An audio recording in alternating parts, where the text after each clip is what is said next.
loyal viewers and outstanding subscribers here at Games Wild Elf 26, folks. I only have a few minutes that I want to give to this recent story that Sony has declared that in 2028 they will no longer produce physical disc games. And for that matter, they're also going to pull back on physical movies and music. And they're citing that trends and purchasing are the reasons for this. Which, you know, I got to call malarkey. I got to call foul. Apparently, companies are conveniently ignoring the recent uprise, the recent popularity, the comeback of vinyl records and CDs. And we're even hearing talk that cassette tapes are going to make a comeback. That there's already companies lining up to make these products again. So, bearing that in mind, and that the reason these are coming back are not because of old stoggies, old fogies that want these platforms back. No, the younger gens. That's right, folks. I'm Gen X, but a lot of the younger gens, they're seeing the benefit of a lot of these analog media formats. And even right now, here on YouTube, you see, I'm not doing a short video right now because I am not impressed by TikTok. That's why I am a YouTuber. You know? YouTube is not TikTok. If I wanted TikTok, I'd be on TikTok. You know what I mean? So that's why my videos have content and they have a little length, you know?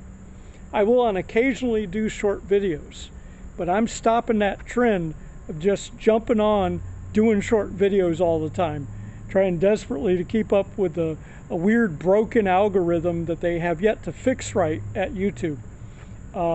YouTube, stop trying to be TikTok. And as far as game companies go, sure, a lot of companies who aren't very smart, that are greedy, that their hunger, their stomach is smaller than the hunger of their greedy eyes. So if they go to dump all the physical media, because there's, I guess, repair concerns on machines that have disk drives, that's part of it. The other part of it is if they go to no physical media, that means that video gaming, for the companies that go to no physical media, it means they become fancy IP rental only companies. That's right, because they're mostly internet connected consoles, and we've seen in the past, if they change something in a game, they'll just reach in and change it. Maybe some parent teacher group didn't like something, so they'll remove a character or change something completely different. And in some cases, they lost a certain licensing agreement. They'll go into your machine, a game you paid for digitally, and just yank it. You don't get your money back. All those agreements that you press and all that before you download the game, well, in that fine print, you've agreed that when they just say the legal contract is up on the game, they just come in and erase it. Yeah. Oh, I paid real money on that imaginary world game. And yeah, they just erased it, you know.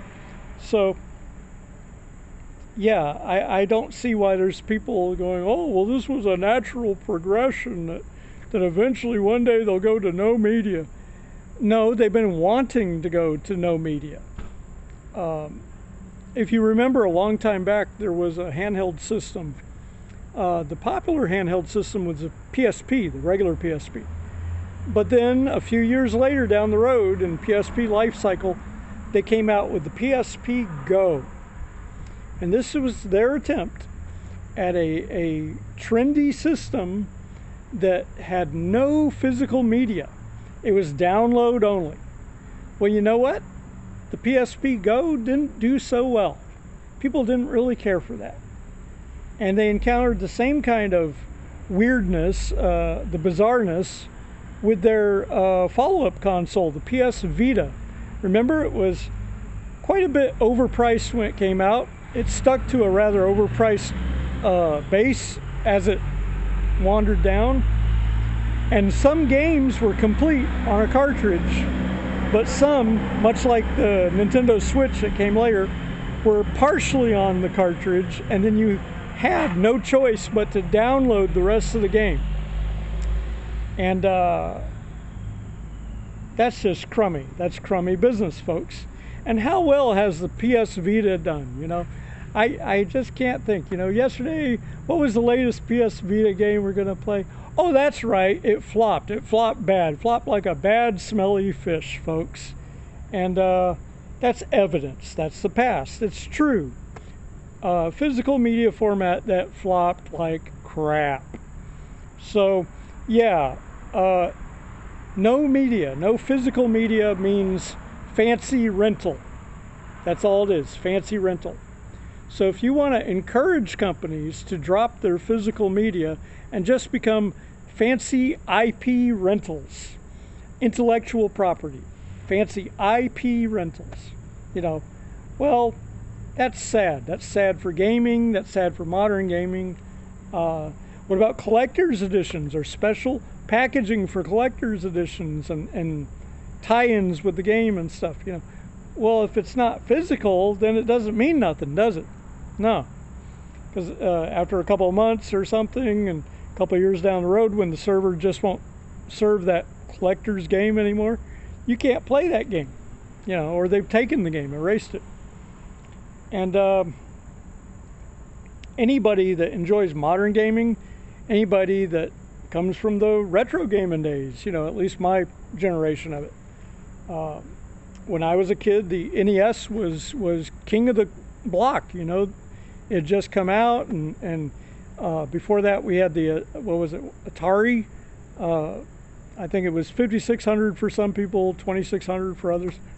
And even when I was a kid and was playing the Atari 2600 and the NES hadn't come out yet, I had played arcade machines. So to me, the 2600 was garbage, even from a kid perspective, when it was current. So that's where I'm coming from on this. But yeah, tangible games, analog games.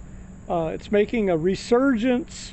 As far as music formats of this, have made a big resurgence amongst younger gen, much younger gen, and mainly because they're realizing what a scammy thing the download-only type business is, how they really are not benefiting from it, and in a lot of cases of these games, they're either filled with some kind of political agenda, woke agenda, or they handhold you throughout the game. They don't allow you to truly explore it, to truly be in danger of losing in the game, in the most part.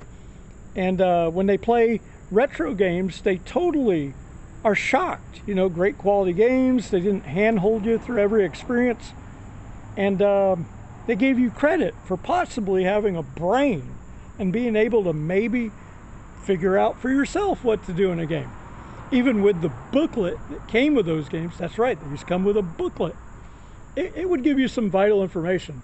And in the older games, like NES, the information in those booklets and the maps that were provided in some of them were vital to completing those games. But yeah, so Sony wants to not have physical media. Well, that's great. You know, the PlayStation was born in 1994, and apparently, according to them, no physical in 2028, right? Well, then I guess the PlayStation will die in 2028, as we know it. And they are sticking to their guns, you know. They're saying, you know, oh, it's because of trends in purchasing, you know, the current trends in purchasing, so we're going no physical. Yeah. I tell you what, 2028 comes, Sony's going to be flopping on the dock like a fish, gasping for air as its finances are dying, as they are dropping, their financial profits are dropping like a dead bird off a 60-story building. And that's how it will pan out. They'll get, history will steamroll over them, Steamroll. Huh, Steam, which is a computer gaming thing. Without physical discs, without physical cartridges, what do you have? You have an alternate PC gaming setup. That's what you have. Like a separate side-by-side PC gaming to compete against other PC gaming, because a platform game system uses physical media. You don't have physical media, you don't have that uniqueness that sets you apart, then you are no longer a proper platform game system. So thank goodness, all hail the Evercade game console. That comes from Britain. And, they're getting many fans. It's a great premise. They're doing things right with the Evercade system. And if they do something that's more modern technology as far as graphics, but they stick with a physical media, physical disc kind of media thing for a newer generation of Evercade, they could gladly take all those customers that will be dropping Sony and any company that's equally not as bright, kind of slow-witted, to go no physical. All right, guys, tell me what you think in the comments. Hopefully you're not too depressed by Sony's news, but I think ultimately it will bite them on the hiney. It will bite them on the buns very badly, because they totally underestimated what the generations are actually liking. They're trying to push forward their greedy agenda business model, and I don't think the gamers are going to like it, no matter what their generation. And only a few of the newer modern gamers, I think, will actually embrace digital only. I think that's a more niche market than they're giving it credit for, and they're going to find out the hard way. But we won't know till sometime well after 2028, won't we? All right, folks, it's here in the summer of 2026, folks, and I hope you're all doing great. Remember, the channel is Games Wild Elf 26, and have a great one, and may the Triforce bless you all. Extreme close-up.